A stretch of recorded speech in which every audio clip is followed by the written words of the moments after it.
see that something is not working, just let me know.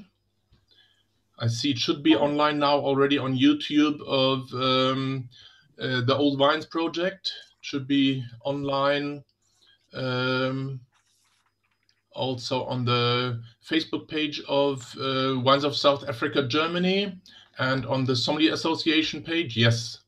And we're already in the guest room. We already have more than 50 people. Wow. That would be a very full screen, and more are entering.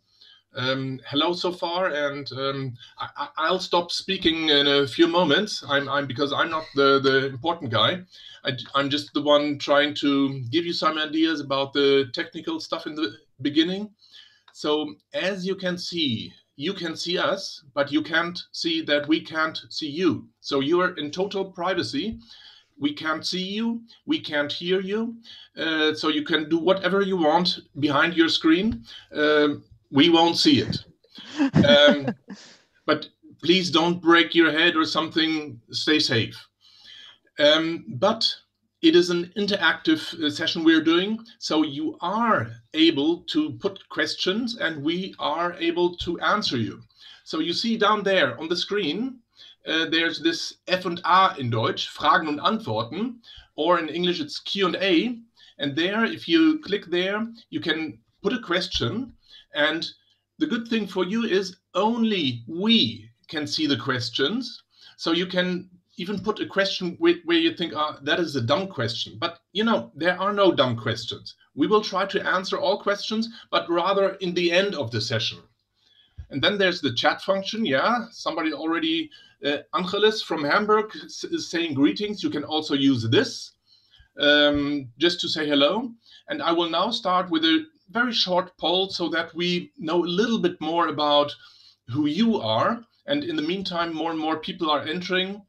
So I'll start the poll now, the very first one. So we want to know from which country you are coming. You are watching us. I couldn't put all the countries I had in mind, but so I put other in the end, or I put Austria and Switzerland together. I hope the Austrians or the Swiss people won't kill me for that. Then there's a question about your profession, because also that is quite interesting. And then if you are an old vine, for example, I am an old vine. I'm older than 35 years. I'm even older than 53 years, so I'm really an old vine. So it's just a fun question also. And then if you do sell wines from old vines from South Africa, and a very nice question, do you think wines from old vines have a special value? So I'm seeing more and more people are answering the questions, and I'll give you a few moments to answer the questions. Afterwards, I will share the results. This will be completely anonymously, so you can only see the percentage, but not who has answered what. In the moment, the most people watching or being with us are from South Africa. That's great. Probably tons of winemakers and so on. Let's see, what is the profession?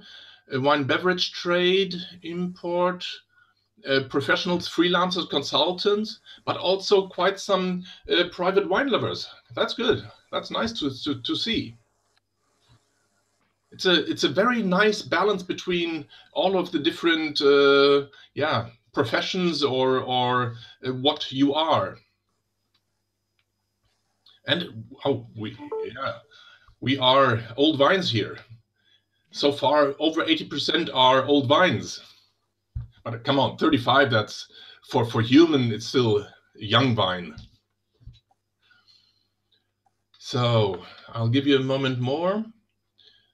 And then for the people outside there on YouTube, Facebook, or wherever, you can also put your questions there. We will try to have a look there. That's also why I sometimes look to the side, because I'm working with several screens to see the questions which are put up there.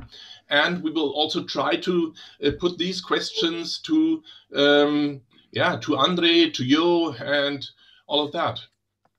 An anonymous visitor likes my scarf. Is it winter in Germany? No, it's summer. We have 28.5 degrees down here, over here. but you know, I love scarves. I almost always wear a scarf. That is something about me. I think you won't find too many pictures without pair without scarf. That's me, myself, and I, the three of us. And then Tom cannot fill in the Q&A. Oh, that's oh no, the Q&A. We see that your question, Tom. If you're talking about the poll, it should be visible on your screen in the moment to fill it in. In the Q&A, you can only put your questions. Okay, so we had now more than 3 minutes. Over 50% of the people answered the questions so far. And as we want to continue and as we want to have the main speakers and the main people here, I will now end the poll to share the results with you also. Christina also can't use the poll. I don't know. Sometimes it's also a question of the devices you're using. Maybe if you have not installed the Zoom app, it might be that it does not work with if you are watching us on Zoom only on your browser. That might be the reason for that. I now stop the poll and we'll share the results with you. So we are 44% from South Africa, then 28% from Germany, some from Benelux, Scandinavia, France, UK, and from other countries. Oh, I missed some countries.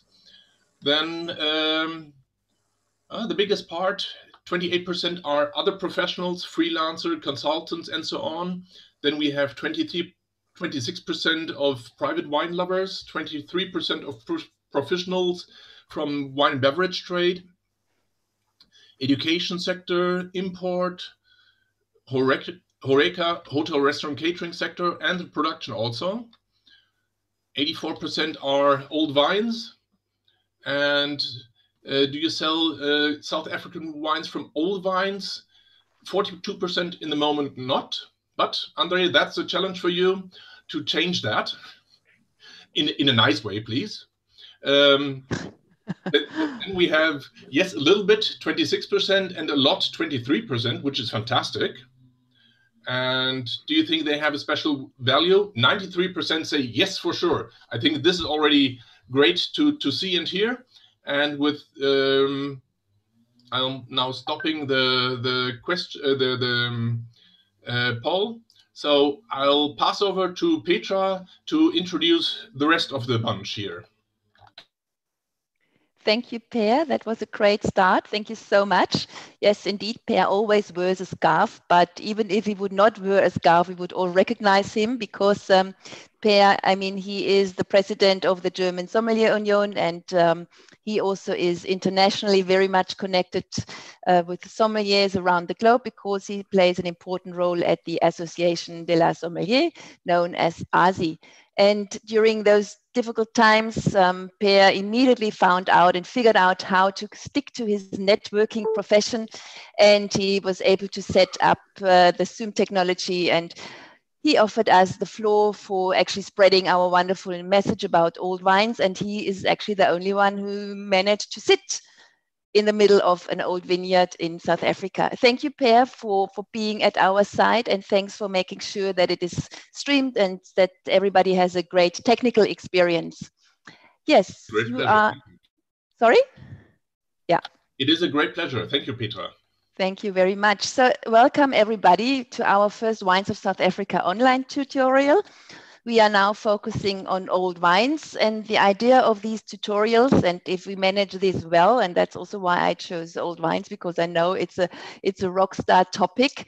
There will be a few more series about what makes South African wine special and what is exciting to know about South African wines.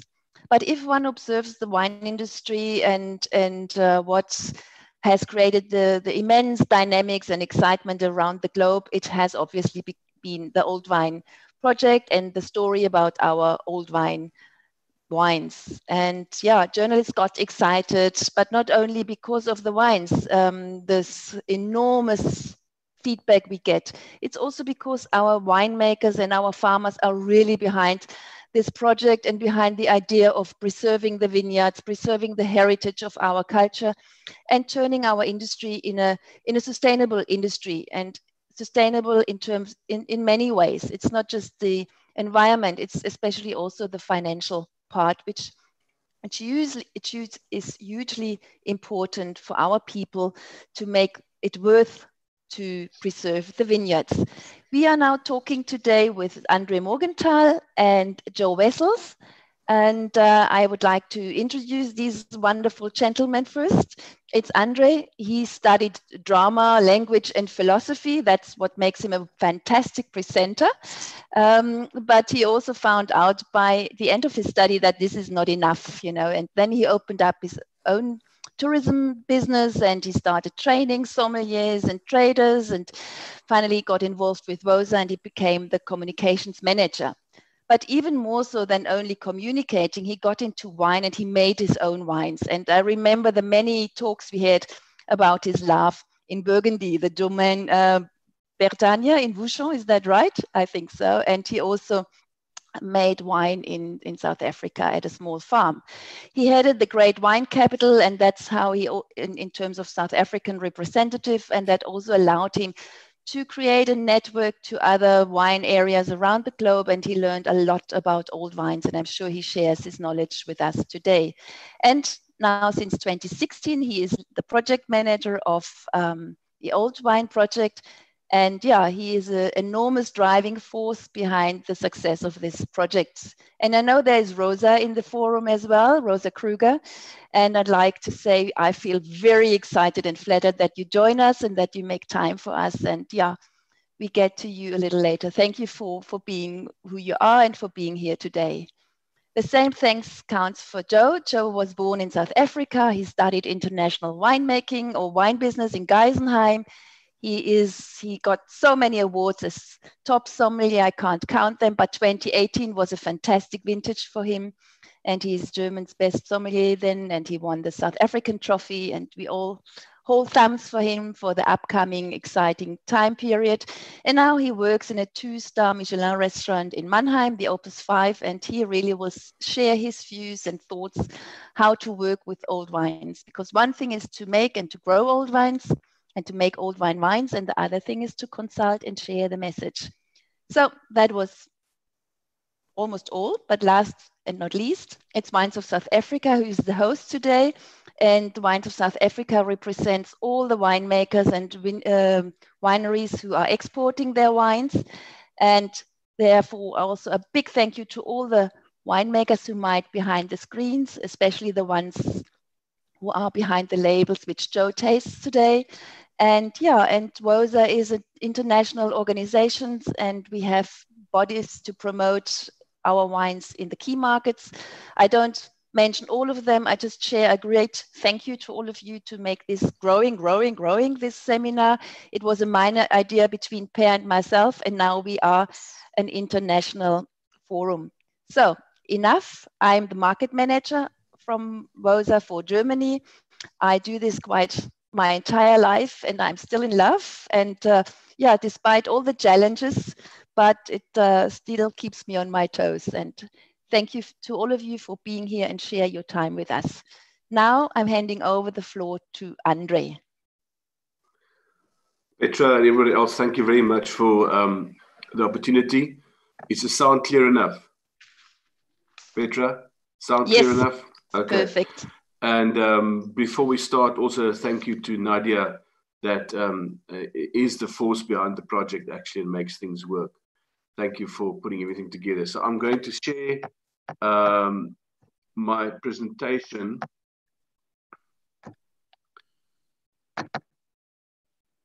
Is that clear? Still busy? Yep. Okay. So I was getting it to move.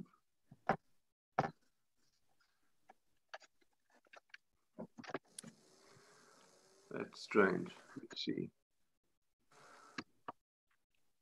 And now it's freezing. Just bear with me.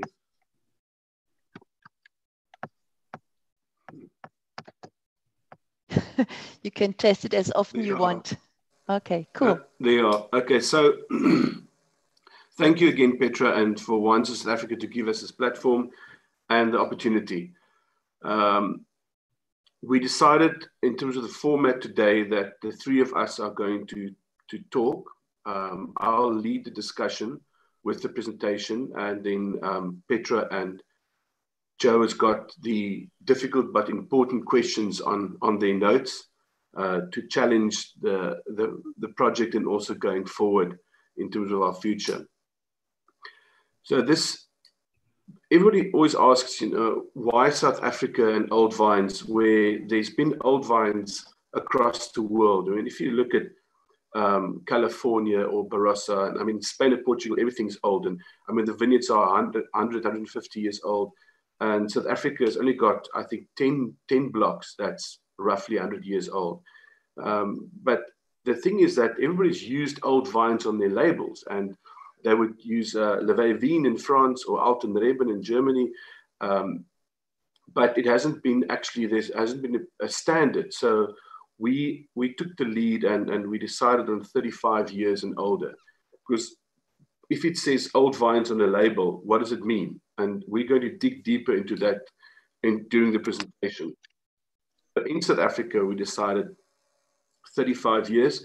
I'll get to Rosa and how she was looking for vineyards for almost 20 years, but also talking to our counterparts internationally, that Australia agrees with us that 35 is the sort of the old benchmark.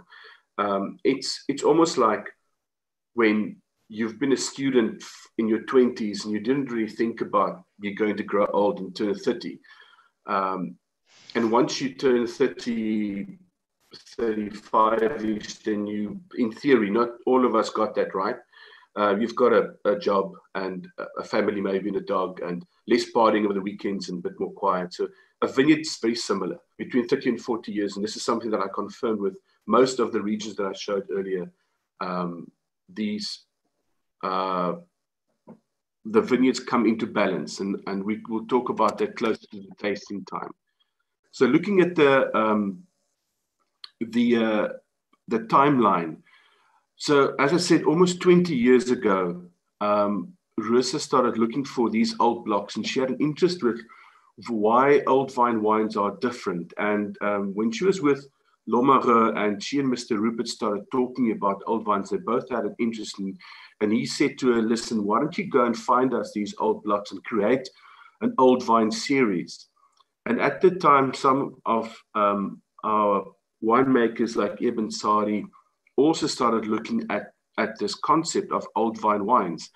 And in 2016, Mr. Rupert gave us, gave Rosa seed funding to start the Old Vine project, which in the beginning was quite daunting. And I was at Wines of South Africa, as Petra mentioned, and Rosa and I, we worked closely together because I wanted to know what's going on in the vineyards, to talk to the journalists, and she was in the vineyards all the time. And we used to bump into each other in a small little restaurant called Green Gate in Stellenbosch for lunch by accident, no, not by planning. And she would say to me that she's looking for money for this project of hers. And I said, well, no.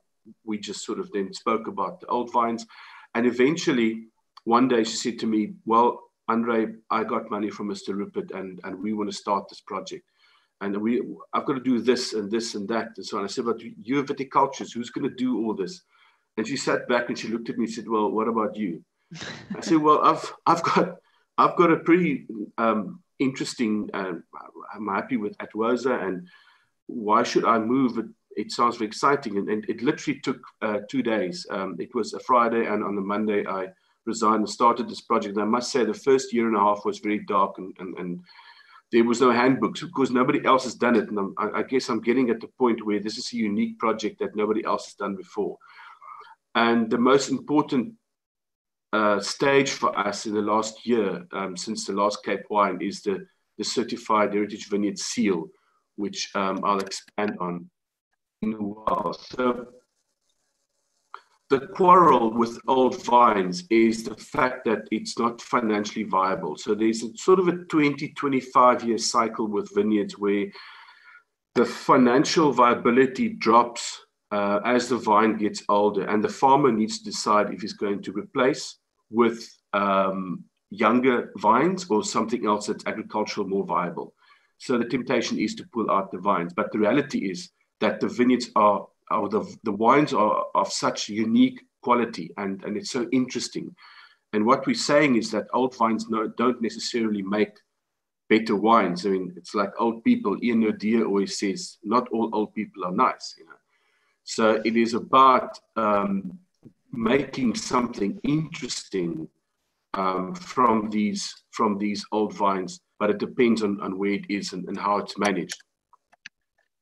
So we're going to look at what our objectives are and why we are, you know, doing what we're doing, and this also grew organically. On the left is the Certified Heritage Vineyards plaque. So when you're a member, you can put this up at your tasting room, or some even at the vineyards on a small little wall like they do in Burgundy. And Joe, you must jump in if you want to ask a question. May I ask, André, how difficult is it to become a member, or what must I do to become a member? It's not difficult at all.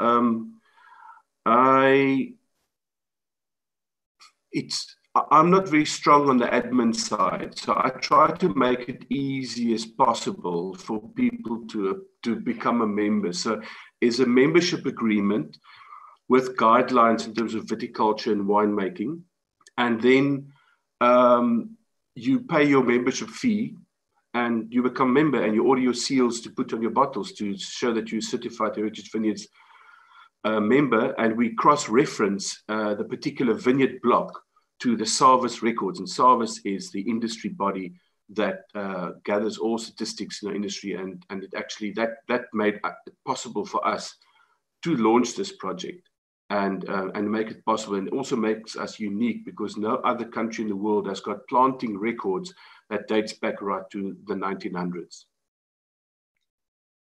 André, if I may pop in and perhaps ask you to also add a little bit on the structure of the South African wine industry, because I think a lot of this has got to do with old vineyards that are owned by growers or larger cooperatives, which are not necessarily in the hands of the winemakers in the end. So perhaps you could just also elaborate a bit about the structure. That's a very good point. So we have family-owned vineyards, estates.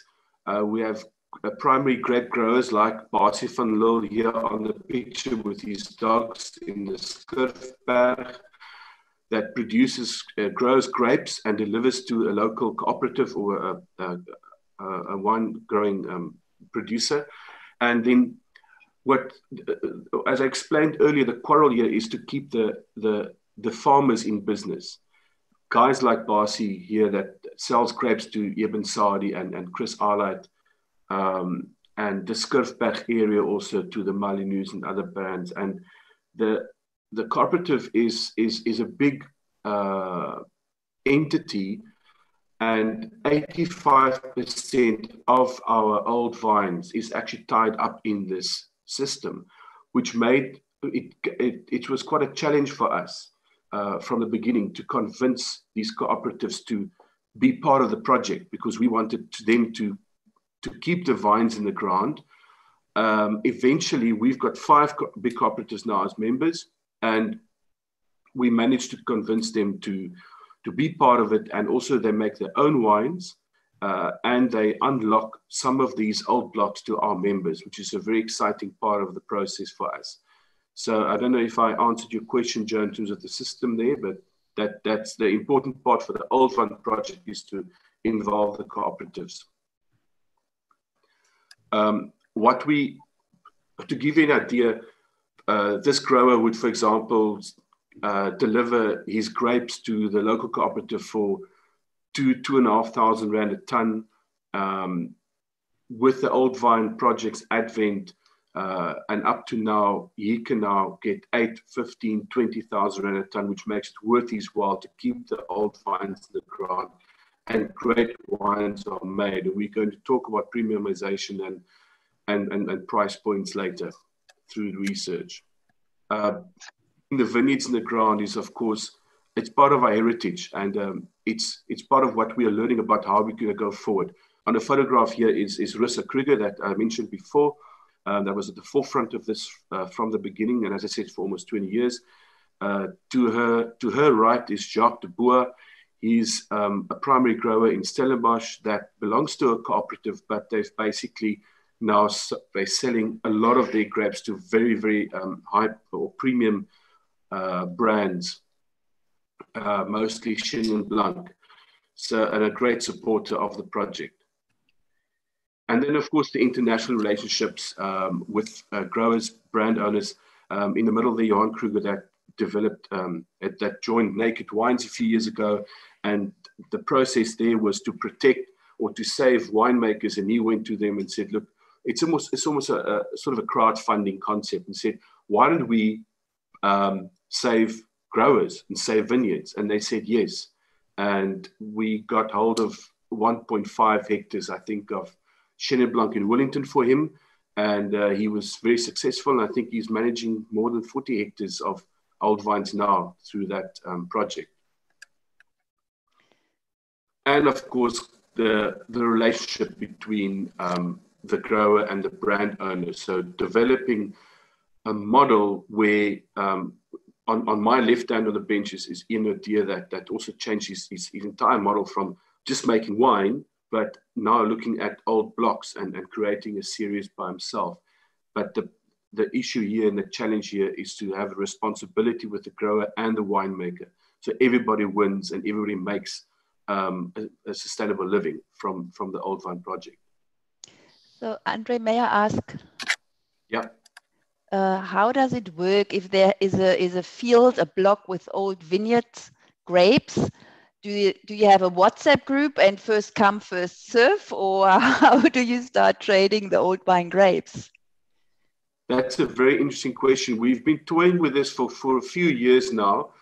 It's been difficult because of the pool that might be available, but we've launched an active trading platform on our website. So our members can tell us what they need, and growers can contact us and say, I've got this and this available, and we put the two together to then trade.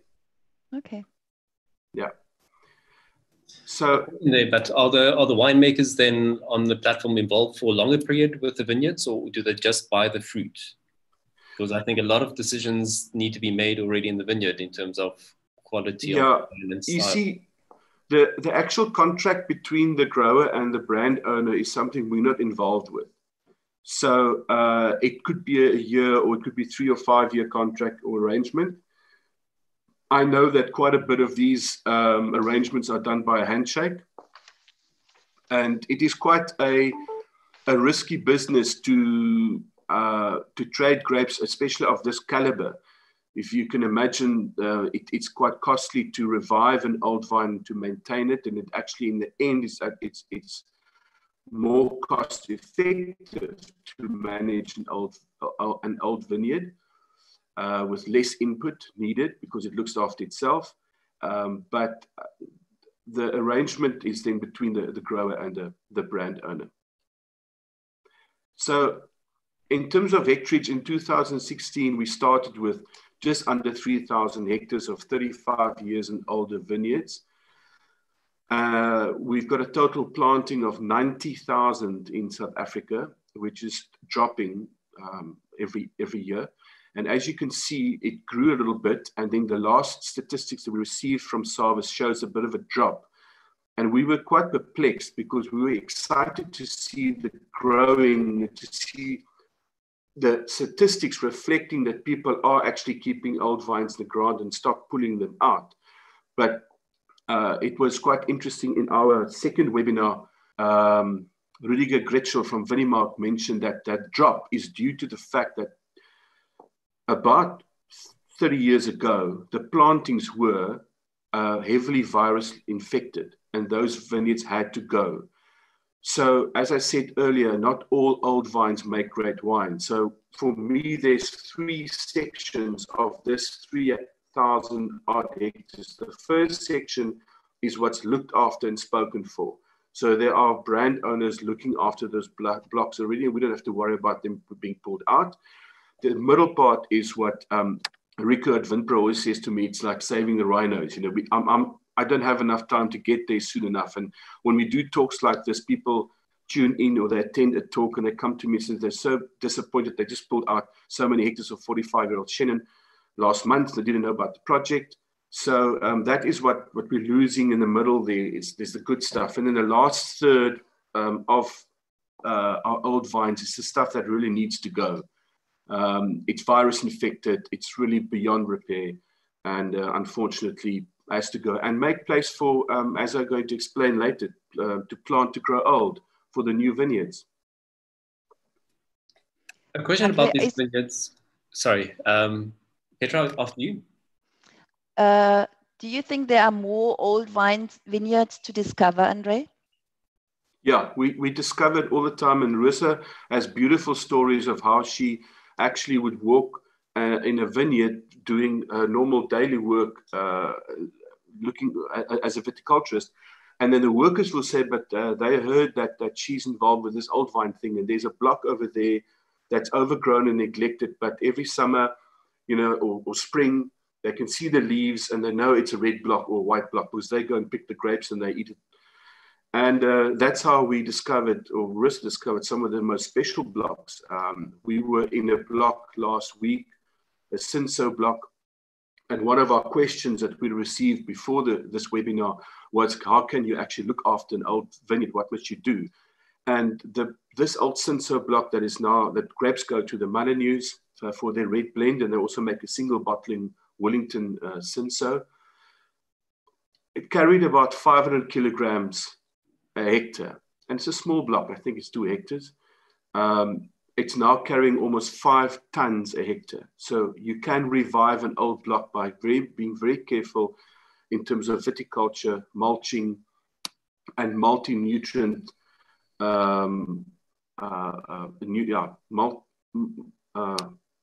So it's macro and micro feeding that you have to give the vineyard to it's almost like looking after old people. You know, it's not like you can compare it like you're not looking after kids in high school or you know, it's an old age home, and you have to be very careful and gentle. It's not students that live on high octane coffee and what is this thing that gives you wings, the Red Bull. It's more Earl Grey tea, and in our case, rooibos tea, you know, and that kind of thing, to be careful with the old vines. That's about the old vine. André, that's a question that I wanted to ask. We've seen some beautiful pictures over the past few slides about bush vines, these lovely fingers out of the earth. The question is, are all old vines bush vines, or are they trellised vines as well? And what is perhaps better, or does it make a difference? I can talk about South Africa. A lot of the old vines I've seen overseas are bush vines, but in South Africa, I would say 80% would be bush vines. A lot of them have been trellised and on a single line. But over the years, that's fallen apart, and by nature, the vine grows sideways and becomes sort of a semi-trellised bush vine. I think that old vines do better as bush vines, but there's no rule of thumb. So it's mostly bush vines, yeah. But I've seen great vineyards that's trellised, that's old Shannon. This is just to give you an idea of the spread of old vines across South Africa. People often think that Swartland and West Coast, because of the hype around the region, it's got the most, and it's partly true, but in Stellenbosch, Paarl, Wellington is where we see the most.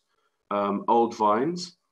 And it spread up the West Coast due to trading, which we learned from the farmers that the traders went to buy dried fish. And I heard this from Jan Boelan Kutsia one day, who is from the West Coast, that the traders came from the harbour in Cape Town up to Veldrif and to buy dried harders and snoek to take it back to Cape Town. But on their way, they would take stuff along for the grape growers, and grape cuttings was part of it, and that's how these vineyards in Skurfberg and Te Voetpad and so on originated. So that's a very interesting backstory about that. André, would you explain where Skurfberg is?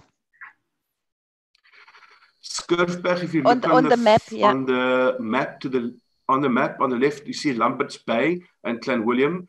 So at Clanwilliam, you turn left, and it's about halfway towards Lambert's Bay on a small plateau, and there's only 3 farms there with grapes that Rosa discovered. And there's some beautiful stories about those farmers. The photograph of Basie van Lille with his dogs earlier is in the Skurfberg, and I think that if you talk to Rosa about it, that's basically where the whole thing started first. So she got there. A viticultural consultant called Johan Viljoen, was at Winpret at that point, I think, told her about these vineyards, and it used to go to cooperative, all the vineyards. And she found that to start the Old-Vines series at Antonio Rupert Wines.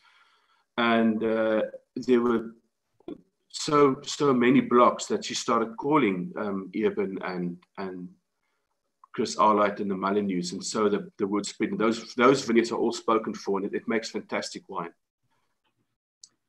I have a question here, André. Sorry, Joe. Now it's you. I'm going to have some Old-Vine Chenin just for the moment.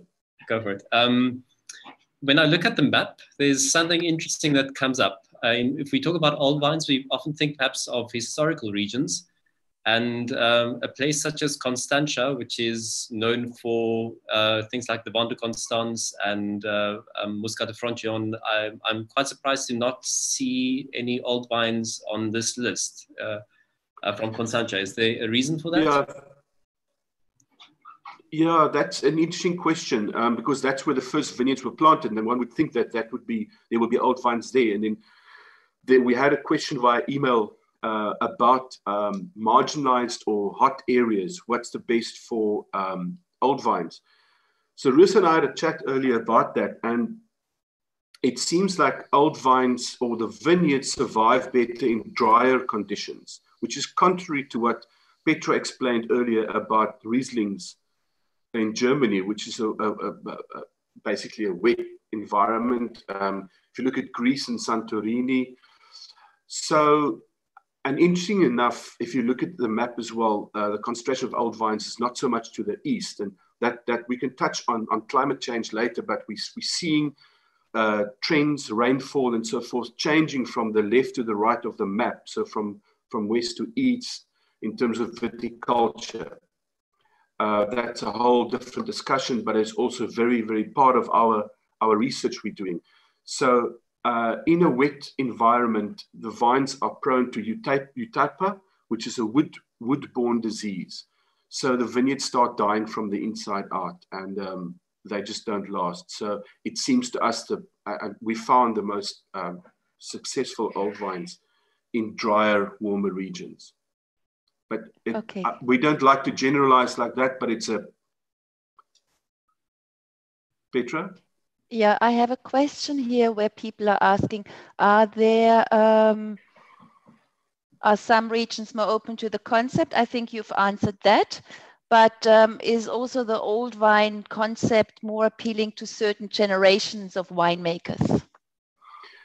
Well, that is also interesting because long before anybody spoke about old vines, I mean, Rosa and Ken Forrester went to Pickenieskloof 20 years ago already for Grenache. Charles Back as well, later Bruce Jack, Jan Boelan Kutsia, Neil Ellis. Long before we understood old vines and knew about it. And Mark Kent made the Pickenieskloof Semillon from those 100-year-old Semillons and Franschhoek along, and he didn't even put Old-Vines on the label. So I don't think it's a generational thing. I think it's more, it happened the last 10 years. When I was still with Wines of South Africa, the trend was obvious and people were interested in the old vine concept, never mind if it was Jan Boland or his son-in-law Adi or Eben Saadi in the Swartland that pioneered old vines there. It's about the old vine concept. Cool. And the quality in the glass. I think monitoring the time a bit, André, I think we just go through the presentation. Okay, that is, the first varieties that arrived, were 4 of them with Chenin Blanc, of course. And you asked me earlier, why Stellenbosch, so many plantings? I mean, it's just obvious that Stellenbosch and Chenin Blanc is synonymous in a certain extent. And then the smaller plantings that's so interesting now in the portfolio is Cinsault, Palomino, and Semillon. And Colobar now, I've tasted a few very interesting Colobars recently, so we'll have to look out for that, and Claret Blanche as well. So that brings me to probably the most important part of the narrative is the certification seal, which I mentioned earlier. And it basically reflects product integrity and quality. And of course, the traceability that I mentioned through Sarvis. I think it guarantees the consumer that those 5 items. Joe, you said earlier that you would like to mention the value of the seal within your environment. Well, in terms of my environment, and I think also for the consumer in general, it's always interesting with my studies at Geisenheim of International Wine Business. There was a lot of focus on branding and differentiation and what producers can do to really make a product stand out. But there's always the idea that a lot of wines are being sold with. Oh, you're frozen.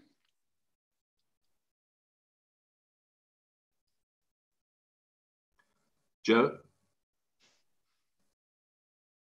They always look for a little help in terms of a back label, or whether it be also from an additional stamp or seal, whether it be a rating, or in this case, I think this certified heritage vineyards emblem is something that will wake a bit of interest. I think if I were a consumer that doesn't know about it, and I were to look at a bottle and see this and see the planter date of 1974, I would think, what is this? How does this affect the vine or the wine? And is this the vintage? Or I think it'd be something that could create some interest and curiosity, and really make also this category of South African wine stand out on shelves for consumers.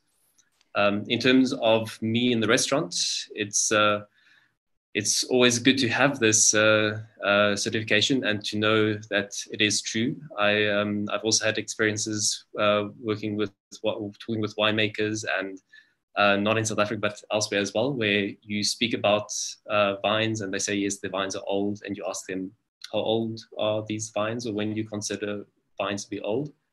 Then, you often get the question answer of about 20 years, or until I see they do something different. But there's no real certification or something that really states that something is made from old vine material. So for me, this is also a sense of security. If I were to buy a bottle with this certification, that I know it has an origin, it is being looked after, and basically that the value that I'm paying for it as a wine buyer is going back to the producer and back to good grape material. And yes, it's an interesting story to also share to my guests. Does that answer your question? Yeah, thanks, Joe. So there's 3 research projects that's been going on for the last few years that I'd like to share with you that Russa always says, we always thought we are pretty, but now we know we are, because it's scientifically proven that old vines are different. And the first was old vine pinotage research at Kanonkop, where Professor Berger took genetic material from the old block that's 53 years old, and also from the young interplanted vines that were 7 years old, to see if they're genetically different. It indeed showed that there's a difference, that genetics are different in old vines. What it means for us, we don't know yet, but it is definitely a fact that the genetics change over time, and the research is ongoing with this. At University of Stellenbosch as well, there was a task team put together, a tasting panel, to see if the aroma profile of old vine Chenin are different from young vines, and they indeed found that. And as you can see, it also included mouthfeel differences, and the aroma wheel was actually adapted, and these flavor indicators were added to the existing aroma wheel. I see Ina Smith, who drives the Chenin Blanc Association in South Africa, is also online, so welcome to her, and well done with all the great work for Chenin Blanc and Old Vines. The last and also ongoing project driven by the UCT Business School by Jonathan Stein is to see what is the value importance and of an old vine indicator on a wine bottle. So the first phase is completed, and it actually showed that, and I know this is a very complex slide, and I mentioned earlier that my background is not exactly what we're looking at. There are much more clever people in the audience that will be able to analyze this, but the result of this research is that for every year that a vine is older, that bottle of wine will translate into a more expensive wine. It was also found that the consumer is willing to pay an average of 300 Rand per bottle for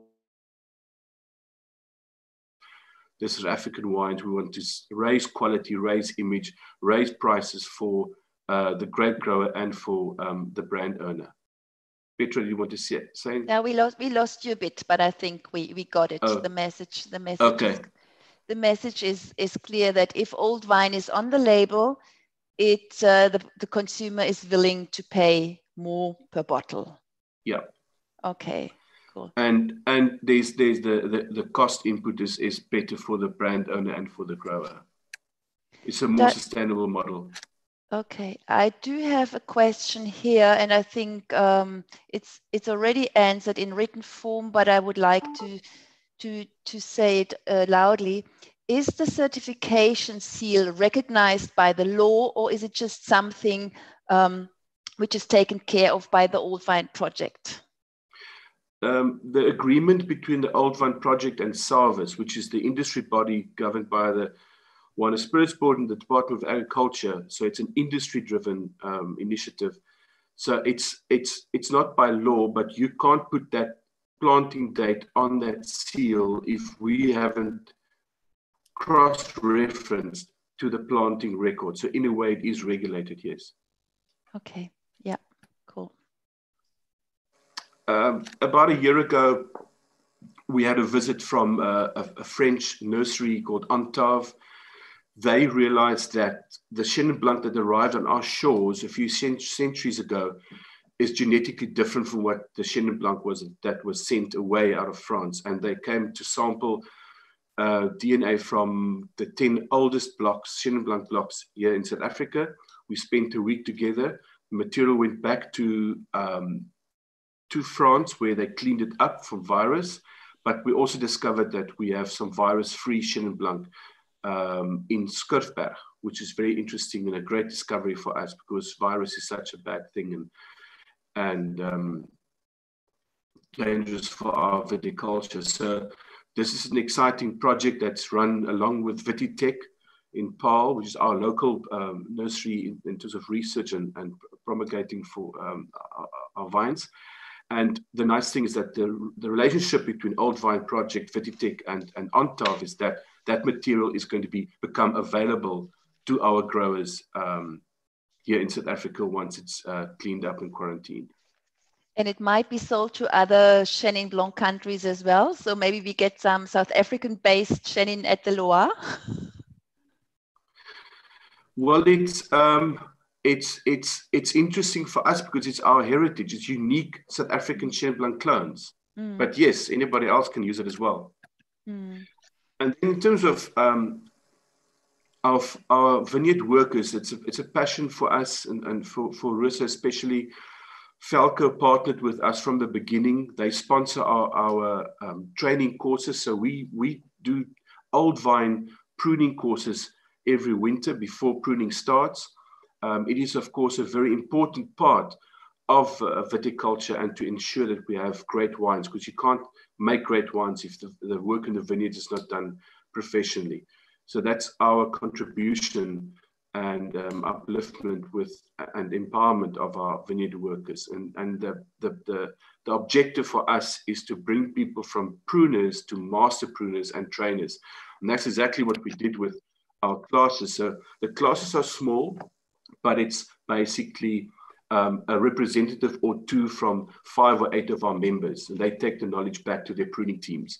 And what we've also done last year is we've trained some of Rusa's top pruning team members, who then trained the teams last year.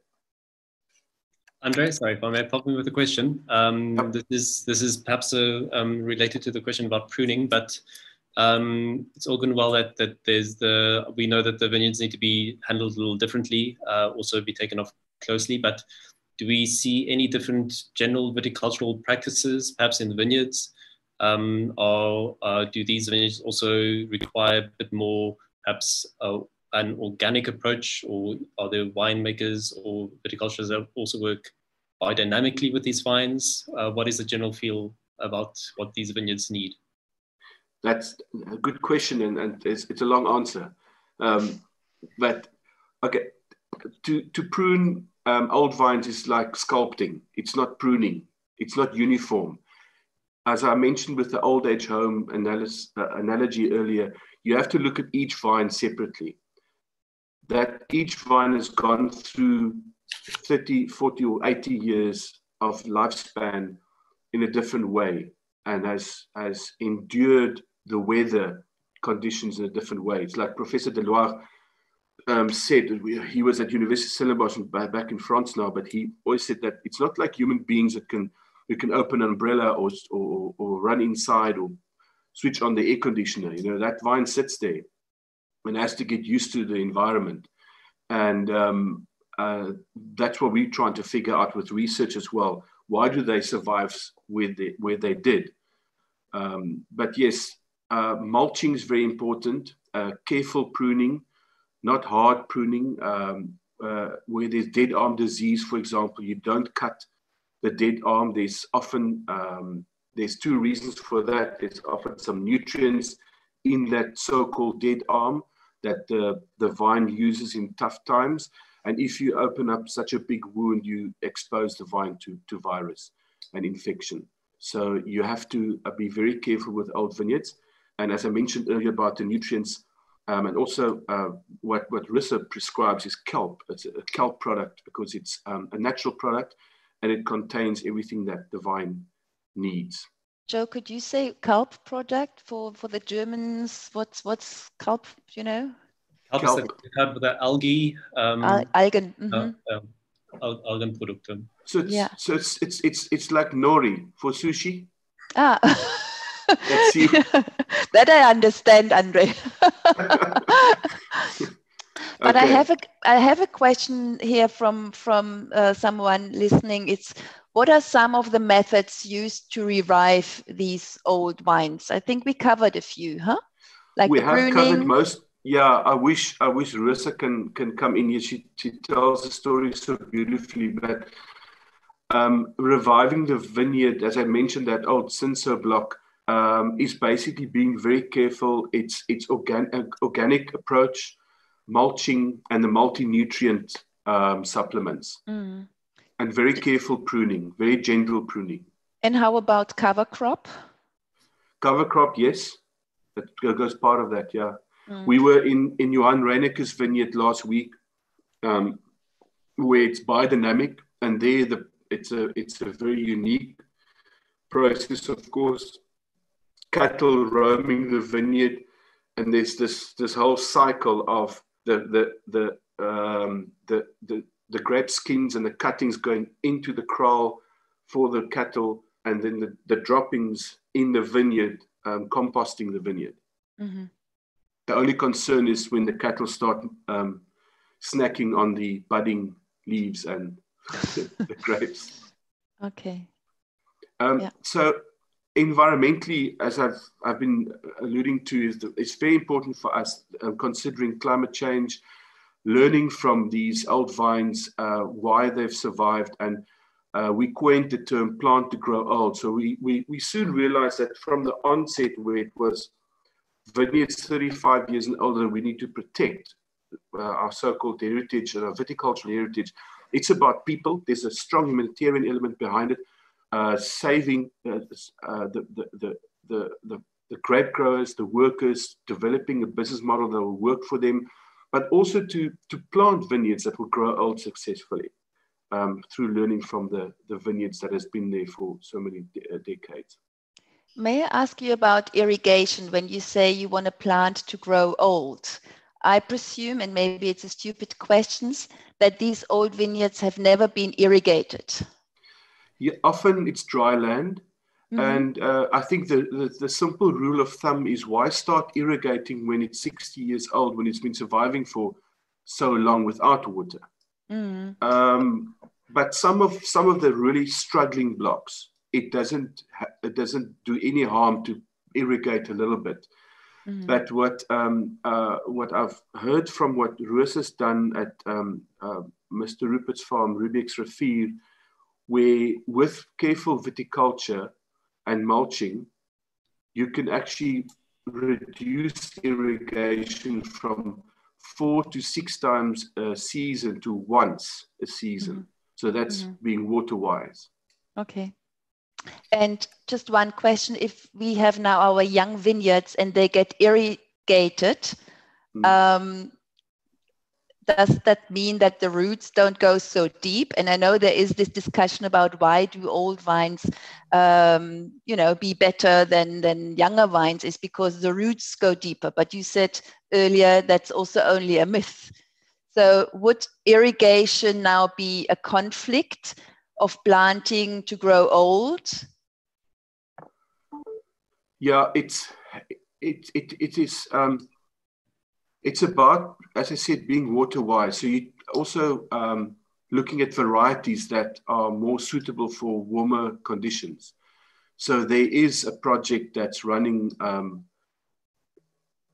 the last 10 years where varieties have been brought in, and I know Reben has planted quite a lot of it, Mediterranean varieties that's different from what we're used to, planting at altitude as well. Mm-hmm. So irrigation is a matter of the site, where the vineyard is, and the variety. And if you plant varieties that don't need so much water, or the site is such that you don't need, then it's better.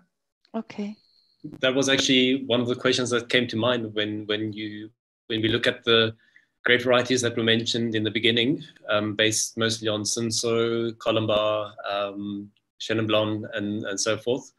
What will that look like in future? Will we have more Cabernet Sauvignon or Shiraz old vines, or will it be in the future Tempranillo, Albarino, what?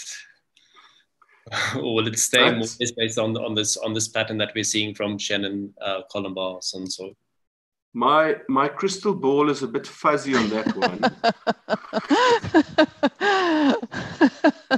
But I can say that with the work that Vititech has been doing and is doing in terms of cleaning up material, better material, cleaner material being available, that could be the fact that we now don't even see Cabernet Sauvignon within our portfolio of old vines. I know there's a block that Rosa found just a couple of weeks ago, but the virus has been too bad. So we try to grow out of a period of virus infection.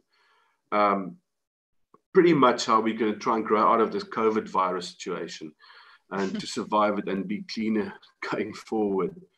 So I'm not sure, but I suspect that we'll see let's call it foreign varieties or non-traditional to South Africa varieties more prevalent going forward in the next 2-3 decades. Okay, let's move on. André, my wine is calling here. Yeah. I need to ask one question. I know it's a difficult question, but in terms of the planting grow old, what is it possible to do field grafting with old vines? In other words, bring on field. Yeah. There's two schools of thought about interplanting. When and Petra has asked me earlier, what's the difference between replanting and interplanting? What Risa did with that vineyard that she brought from the Swartland for Mr. Rupert to Lomarin, he asked her, he wanted an old block at Lomarin in Franschhoek, and there wasn't any, and he asked her to replant a block, an old Chenin block. She first said, it's a difficult one. It's like replanting old roses, you know.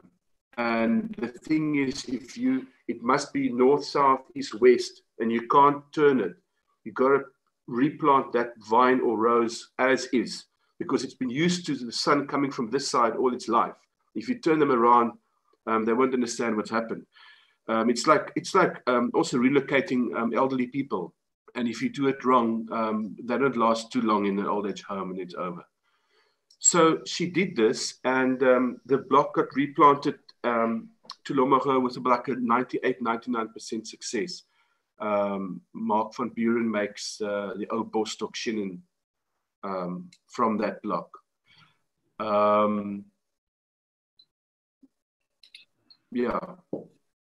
Okay, André.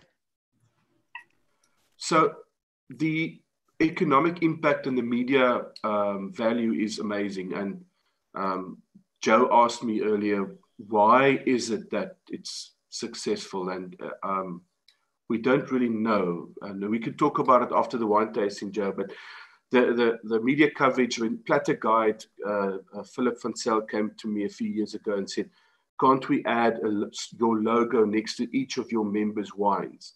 And that had already introduced the category of old vine. So you'll walk into a wine shop or look at a wine list and you'll see white wine, red wine, whatever. We've actually, unbeknownst to us, which is something Jonathan pointed out to me, that's doing the research at UCT, that we created a separate category that's never actually been there and acknowledged. So in retail, we see it's called old vine. And this year, we'll have 5 platforms where old vine will be a category in terms of awards. I've mentioned Platter Guide, Veritas and the Terroir Awards, and then Michelangelo, and then the Old Mutual Trophy Wine Show run by Michael Fridgen. And we'll actually have an old vine trophy for best old vine on show. Yes. So that means, Petra? André, so that means old vines give better wines? No, no, that's not true. I'm just a question mark. I added a question mark behind, because when you say you open a category, maybe you can, or maybe we see it when we taste the wines or when Joe describes the wine. Can you say what kind of category is it? Is it better? Is it more? No, it's not better. It's different. It's interesting. There's some sort of mysticism around these old vines. And it's about, and especially when you visit the vineyards and you feel the energy. I remember when I worked in Burgundy at Domaine Bertagna, and I walked in those old blocks. It was just at Clos Vougeot. You feel the energy, and you feel it in these old blocks as well here in South Africa. There's a special energy that is translated to the bottle. But I think Joe can then also say how that energy is tasteable. Yeah, but let's talk about that when doing the wine tasting. Yeah. I've been told by Nadia here that we must watch the time. We're running out of time. So basically, we've created a triple bottom line, which is a very academic term. And again, going back to my background, I'm not very familiar with this. But we've looking at our social environment, our natural environment, and the economic business model to try and make it work for the grower, the brand owner, and ultimately for the Old-Vine project to also survive in the long term, which is my challenge this year in terms of economics. And then consumers resonate with Old-Vine because of trends in, let's say, wine tourism in the world at the moment. People want knowledge. When they go somewhere, they don't want to just have leisure travel. They want to learn something. They want to go away with something that they've learned about where they were, and there's a story. Stories sell wine. And there must also be a purpose and identity in terms of where they were. It mustn't just be a generic, it must be something very unique. It must be sustainable in terms of earth. The generation now that's looking at wine consumption is concerned about earth and our future. I'm going to quote Rosa by saying that COVID-19 is nature's way of saying that she's angry with us. Nature is upset with how we've been treating earth. And Old-Vines is by nature nurtured, and health, of course, and then experiences. You know, if you go on experiences and you tell stories, that's pivotal to the entire experience of the wine consumer. Okay. I can only agree from my side. In the restaurant, it's you see these choices. I don't think it's only a wine theme. It starts with the choice of water that guests buy in the restaurant when they go out shopping to supermarkets, looking at fresh produce or fisheries. People want to know as well. They want the traceability. They want to know that what they buy is sustainable. And they are consuming in other ways. It's no longer a process of just buying something because it's good. They want to buy something because it makes them feel good as well. And yeah, the stories are very important. The real ones, yeah. So we're drawing towards the end before we start talking about the wines. These are four interesting elements that we've learned. Firstly, the vineyard's got its own agenda. They don't care about the fact that we want to make wine from the grapes. They are growing to survive. And that's part of what we're trying to learn from them. Why are they there? Why are they trying to survive so badly? And then the root system is very interesting. It's a myth that Old-Vines got very deep vineyard or root systems. The late Professor Archer always said, it's like students, they follow the path of least resistance. And that's true. What the vine's roots need to do is get to the nutrients, get to the water, for example. So it could be quite deep, up to 10, 14 meters I've seen. But I also saw a root system in Rioja last year that was easily 10 meters long, but this shallow. So it just hit a different soil type and went sideways until it found resources. They also are very prudent with their resources and the reserves. They're like, when I mentioned earlier, when you're in your 30s and 40s, you start looking at your pension fund and you don't spend so much money anymore. And this is exactly what they do. And it's a fact that an Old-Vine reads the vintage. The Old-Vine predicts the vintage. Petra? Talking about the root system, I have a question here. How deep are the roots of an Old-Vines? And when they were transplanted at Lamarance, did they take all the roots with? Or does not part of the goodness come from the minerals deep down in the ground? That's a complex question. I'll start with, what was the first part, the depth?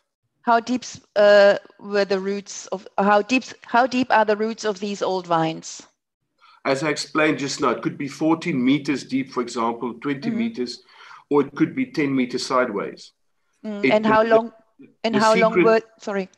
The secret here with Old-Vines is they've got more roots. So there's one root with lots of small little roots.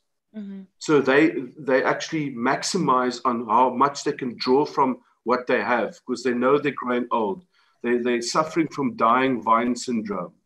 They must they know that they have to derive as much as possible, so they grow more small roots, so the actual cluster is bigger than a younger vine.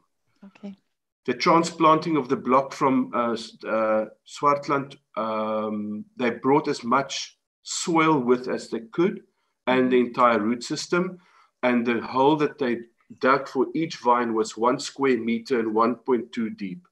Okay, thank you. I think that answers all the questions. Okay, and I've spoken about wisdom and experience. I've seen the movie. They know how to manage the vintage, and we've spoken about the root system. So finally, what is actually, as I hand over to Jo, why are these wines so special? And these 4 answers is what we've been hearing from winemakers across the world, sommeliers. The first answer is complexity, palate weight, texture, aromatics, the palate length that makes these wines so intriguing.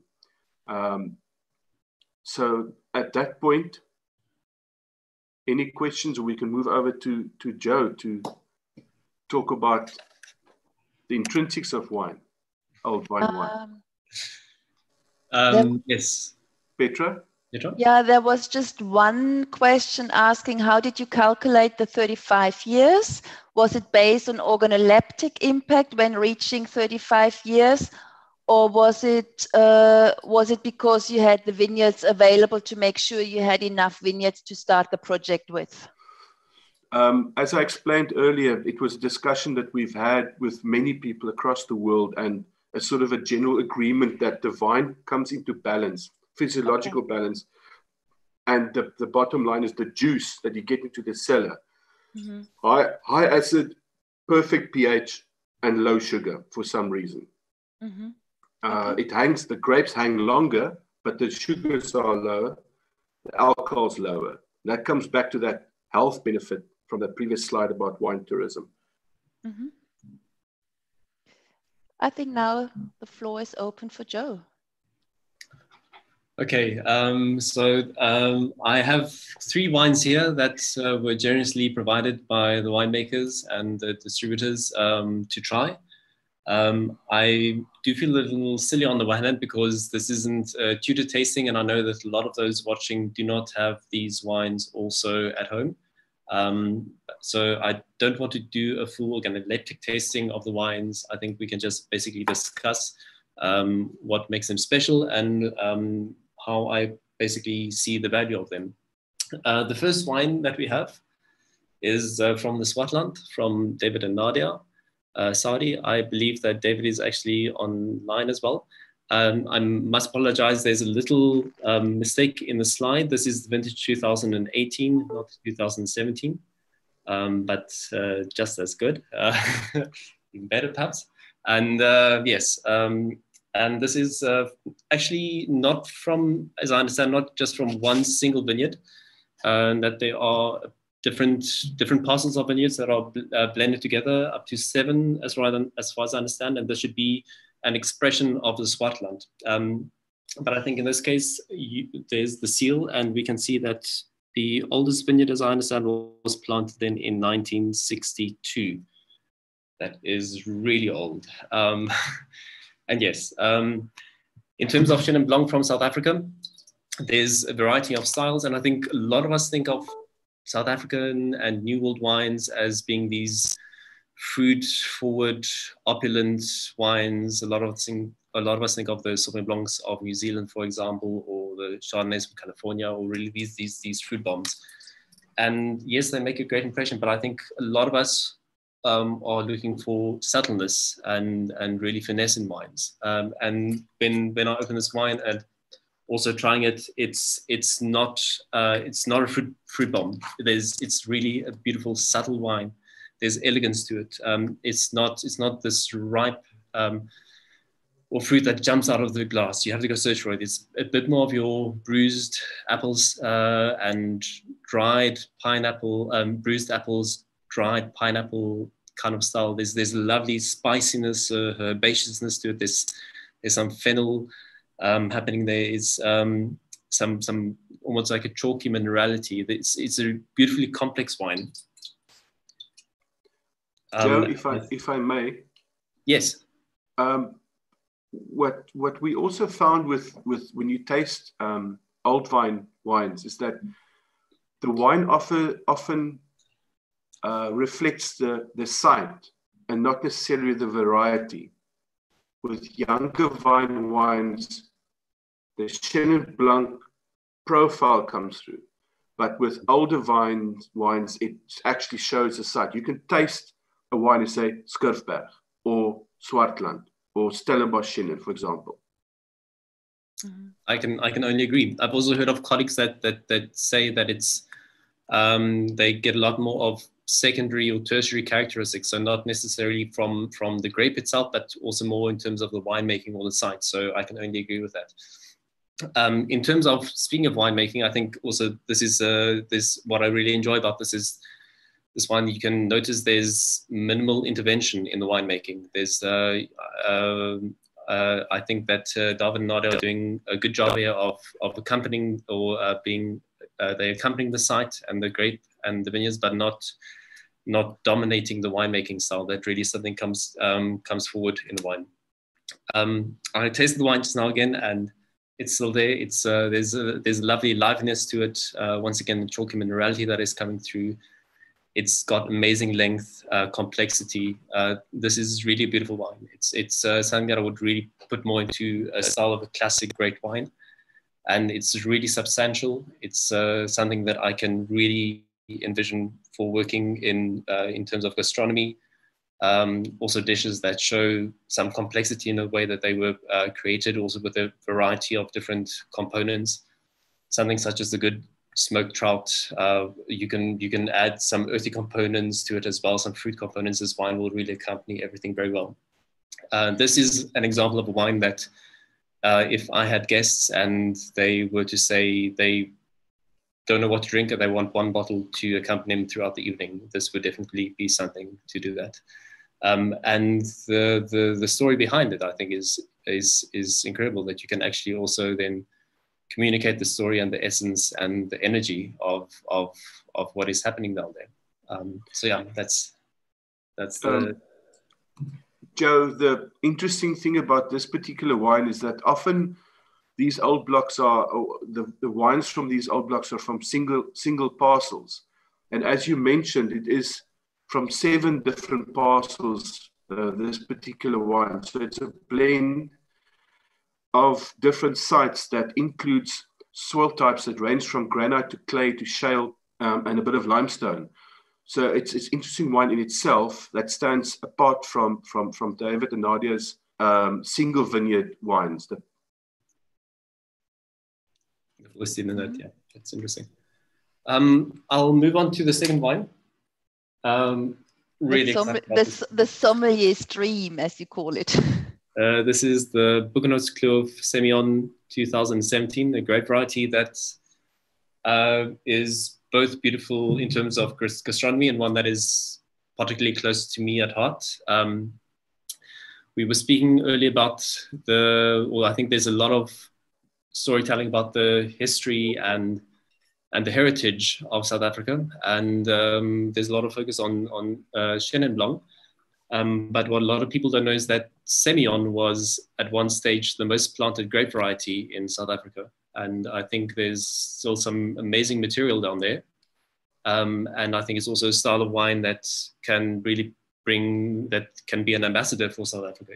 If you think of Semillon throughout the world, we know it more for perhaps the Bordeaux blends, the white Bordeaux blends, or perhaps from the Hunter Valley in Australia.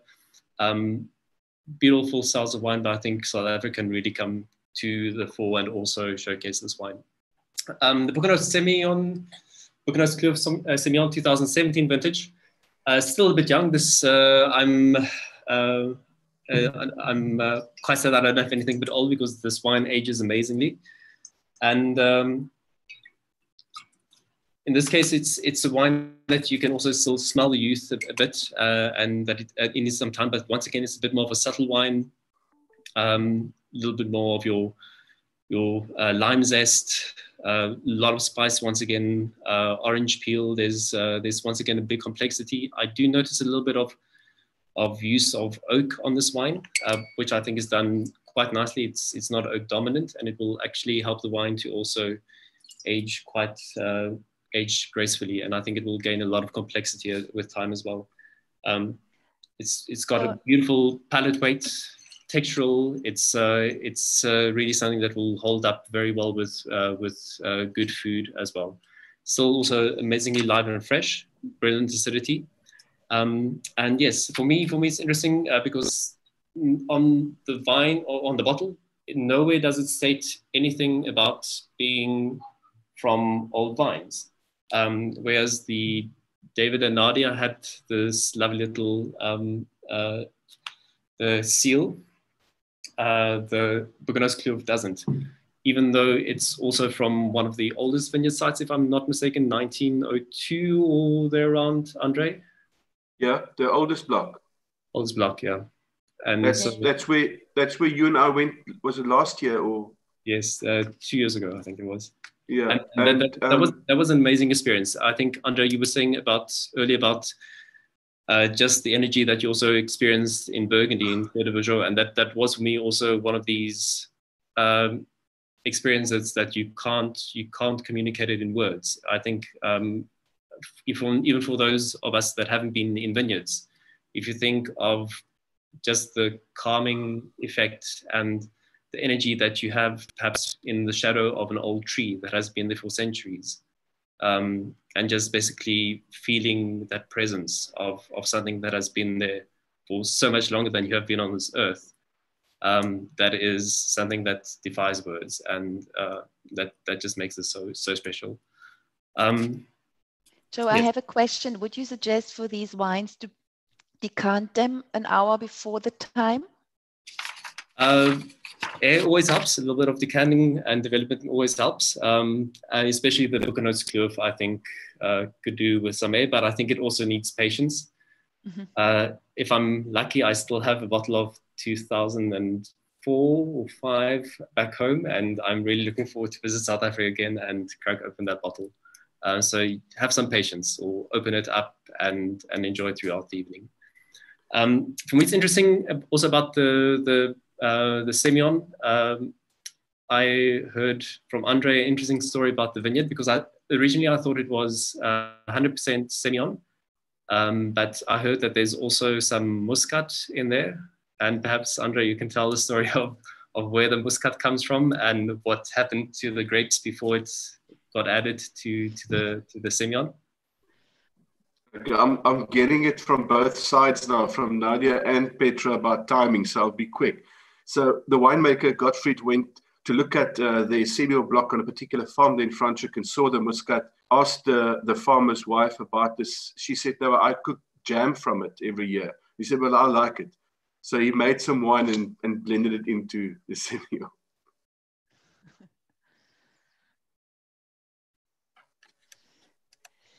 So, and you have some red there as well? I have some red. So the third bottle, now we are moving to Ian O'Dear, who's also in the panel. And this is Old-Vines Cinsault, vintage 2015. Cinsault, which I also appreciate because it's something uniquely South African. And the styles of wine are also something I think very special and great in terms of gastronomy. It's not one of these big, bold, heavy wines. Cinsault, I don't know if you can see the color, but it's a bit more light, a bit more translucent, really a bit more delicate. In terms of the profile, it's I know I said about the others that they are a bit more tertiary and holding back, but this one you really get a lot of crushed berries. It's a bit more of a delicate fruit, a lot of floral components. It's quite perfumed. It's just really incredible to smell, and you always keep going back. On the palate, it's a lighter wine, so it's not dominant. It's not too much. There's a little bit of grip, but not too much tannin or extract.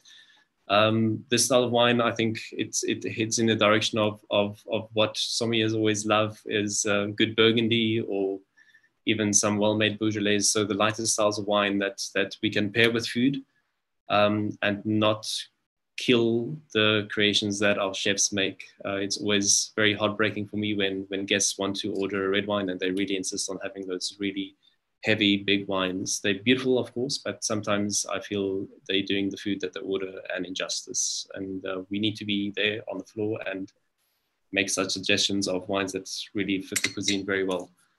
Beautiful, Sinso. I know the time is heading on, so I don't know what. But I'd like to ask you in just one sentence. Do you think there is space on wine lists or in the top gastronomy for this new category, which we just learned? And I give you a moment to think, André. What I learned about the new category, I think it's quite interesting that we have terroir-driven wines more than varietal-driven wines. That old wines are wines made with minimal intervention. And I think it's also something which South Africa is sometimes confronted with, that we are called, too much technology in the cellar takes place. So that's also something new when it comes to old wines. It's a single vineyard concept, obviously. So that we are talking about single vineyards, which are, of course, related to site-specific wines. And I can also see there are new, or not new, but there are different varieties like Semillon and the Renaissance of Cinsault, which is it's an enormous, elegant style of red wine, which we don't expect to come from a warm area or mostly warm area like South Africa. So, and the complexity and the texture, I think that's something which is maybe what you talk about in new quality. And so is there now the door opening up for us, Jo, for these premium listings or lists in the international world of wine? Because what we see in America, for instance, sommeliers are crazy about, and in the UK as well, sommeliers really love old wines. I think it's a theme internationally. And the quality is there, no doubt. And I think it's a category that we can really promote as well. As I said, and I think we mentioned earlier, there are other old wine associations throughout the world. There's the Old-Vines Barossa chapter. There's the vineyard movement in Chile, for example. There's also in California, I think with the Lodi, Old-Vine Zinfandel movement carrying on there. So there's interest internationally in terms of this category, but in terms of what the Old-Vine Project is doing and really setting the benchmark of what old wines are and how to work with them and supporting the industry, I think that makes this category of wine really special. And yes, I look forward to seeing more of these wines in restaurants. I still have an open question here, which I more or less would like to answer, because a part that needs to that's something, that needs to be addressed directly to André. This is the question, how expensive, or producers complain it's too expensive to become old wine certified. But I think we unfortunately don't have the time now to go in a deeper discussion. But the second part of the question is, what can be done to encourage these farmers to preserve old wines? And I think what can be done from our market side is very much to promote these wines and showcase these wines. And I also address towards the retail and trade to actually emphasize that the story of old wines, because when I researched for old wines on the lists of German importers, I realized that story is not really taken to the point of sale or to the point of purchase. And I think we need to communicate the story, need to communicate the benefits. We have to make these wines visible, and to make sure that consumers understand why to pay a little more for the wines. And where the Old-Vine Project has done its bit is, of course, to implement a seal, which guarantees the integrity of the term and the quality inside of the bottle. And it should not only be the glory taken to the brand owner, to the winemaker, who is the star. We are always talking about these famous winemaker, but the money must be taken to the growers. And I love to see the people on the ground in the vineyards, and that's where the money needs to go. And that's where I get goosebumps, and I also feel the energy that we are closing the circle, and that we as consumers and marketeers actually have a responsibility or can make a difference. Petra, if I can perhaps add on that last note of us making a difference, perhaps to the international audience listening. I don't know if they're all aware of the difficulties at the moment in South Africa with the lockdown, and there's a complete ban on alcohol sales, and it's really hitting the industry and the good people down there really hard. And if I can usher a wish from my side to my colleagues here in Germany and Europe, let's do our best to promote sales of South African wines and do what we can from here to support the industry and all the winemakers and farmers down there. They are already in a time of need, and we can support and enjoy some good wines on the way. Thank you, Joe. Yeah. The question about being too expensive to join puzzles me, because we are, as an initiative, one of the most cost-effective and I think we over-deliver as an association to our members. So I'd love to address that with the person that sent that question individually. Yeah. I'm sure that question came in at the beginning, and I'm sure it was answered, because because this is also a chance to actually highlight the benefit amongst the members, you know, to have this share of knowledge, to have camaraderie, to access research which you can't access on your own, to get international media exposure, to have Rosa, to have André and Nadia at the side when it comes to specific questions. I think there is so much what's there to offer, and it's always a question of getting together and talking to each other. And for me, seeing that it has maybe started with Ibn Sadi and the Swartland Revolution, and that it has turned into an evolution for the entire industry, and that cooperatives now start to unlock old block vineyards to individual winemakers, or even start to make their own old vine brands. It's encouraging, because that's how upliftment takes place on many levels. And I can just congratulate you and Nadia and Rosa and everybody involved to work hard and to deliver what you've delivered. Thank you, André. And also thank you for sharing your knowledge and your passion. And I think it was a good thing that you studied philosophy and you know, getting behind the stories and sharing these wonderful analogies with us. Thank you, Petra. I don't think my parents at the time thought it was a great idea, but yeah. And to everybody, thank you for everybody out there for listening. And please feel assured, if you have any questions, pop an email and watch again and let us know if you have any further questions. And on the German website, there is a link where you can buy the wines which Joe presented. And if you are in need of any old wines, we can be of your assistance. And thank you for listening. And thank you, Per. I think you're taking over or switch us all off now. I hope you will be with us for the next online tutorial. I'm not sure what the topic is, but I'm sure we might explore terroir a bit more and to see what South Africa has to offer in terms of soil diversity and climate diversity. Thank you so much. Thank you, all of you. And I don't want to take over, but I'm just starting the poll for after the session to get some feedback about what happened. So I hope you can see the poll. What we have seen before, that you can only answer the poll when you have the Zoom app installed on your device.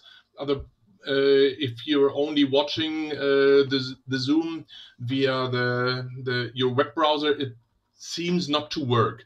But the first ones are already answering, and for sure I will be very happy to host also the next meeting here, because I think I personally learned a lot, and I love wines from Old-Vines, and I think they really have potential. They have potential, not being the biggest and the strongest wines, but the wines, the most refined one with the most finesse. And this is, I think, Joe, you agree, this is something we need for the restaurant sector, not the bodybuilders, but rather the light dancers.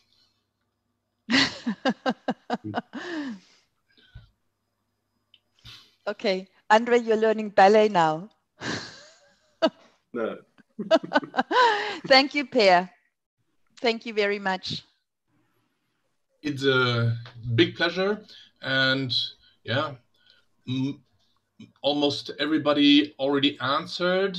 So I will now end the poll so I can share the results with you. So for sure, 97% for sure there is a difference with a special value, and it is a highly interesting topic for consumers, which is great to hear. And I think it's not only storytelling, it is also something what is very important. You can taste and feel. And would you participate in a South Africa webinar again? 100%. Hey. I made it. Now the pressure is on. Okay, thank you so much. For the ones who want to re-see all of this, it is still available on the Facebook website or Facebook page of the Old-Vines project. It will always be there, and also on the Facebook page of the German Sommelier Association, as well as on the YouTube channel of the German Association. And I will put it to the seminar section of the German Sommelier Association, because I think this is not commercial, this is seminar. Here you can learn so much. So this is extremely good for everybody who wants to learn. Thank you. Yeah, just for everybody, the vineyard that is a backdrop for you is the vineyard at Lomarin that was transplanted. Ah, it's in good shape. It's doing very well. Yeah. Thank you, everyone. Thank you, André. Thank you so much. you. And see you soon.